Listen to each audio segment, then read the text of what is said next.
எங்களுக்கு அம்மா தொண்டர்களாகிய எங்களுக்கு பழனிசாமி ஆட்சியில் தொடர உதவி செய்த 18 சட்டமன்ற உறுப்பினர்களுக்கு அவர் செய்த அநீதியை எங்களால் ஏற்றுக்கொள்ள முடியாது, செய் நன்றியை என்றைக்கும் யாரும் ஏற்றுக்கொள்ள முடியாது என்கிற ஒரே காரணத்திற்காகத்தான் நாங்கள் துரோகத்திற்கு எதிராக இந்த இயக்கம் தொடங்கப்பட்டதே துரோகத்திற்கு. அதில் நாங்கள் தொடர்ந்து பயணித்துக் கொண்டிருக்கிறோம். அதுதான் எங்களுடைய நிலைப்பாடு. இந்த தேர்தலில் துரோகத்தை வீழ்த்த வேண்டும் என்பதுதான். இனி வருங்காலத்தில் தமிழ்நாட்டில் யாரும் நம்பிக்கை துரோகத்தை அரசியல் ரீதியாக எண்ணி கூட பார்க்கக்கூடாது என்பதற்காகத்தான் அம்மா மக்கள் முன்னேற்ற கழகம் இந்த தேர்தலில் துரோகத்தை வேரடி மண்ணோடு சாய்க்க வேண்டும் என்கிற ஒரே நோக்கத்தோடு இந்த தேர்தலை கூட்டணி அமைத்து சந்திக்க இருக்கிறது. துரோகம் இழைக்கப்பட்டு துரோகத்தை எதிர்த்து போராடுவது தான் ஏற்க. அதே மாதிரிதான் செங்கோட்டையன் அவர்களும் நான் நீக்கப்பட்டால் மகிழ்ச்சி, பொறுத்திருந்து பாருங்கள் அடுத்தது என்னன்னு செஞ்சு காமிக்கிறார்.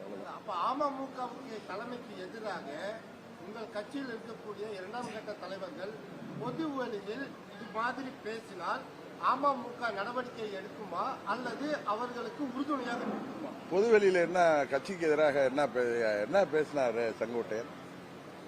தலைமைக்கு அதான் சார் என்ன பேசினார்? தலைமைக்கு எதிராக என்ன சொன்னாரு? தலைமை பதவி விட்டு போங்கன்னு சொன்னார். அவரு தலைமைக்கு கெடு கொடுக்கிறார். அப்படி ஒரு கெடு உங்களுக்கு யாராவது கொடுத்தால் நான் அது போல நியாயமான முறையில் ஒரு கோரிக்கை வைத்து கெடு வைத்தால் அவர்களை அழைத்து பேசி அதற்கு என்ன செய்ய முடியுமோ அந்த நிவாரணத்தை செய்வதற்கு முயற்சி செய்யும்.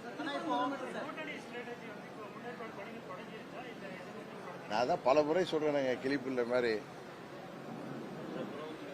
சில கூட்டணி கட்சிகளின் தலைமை காண்கின்ற கட்சிகள்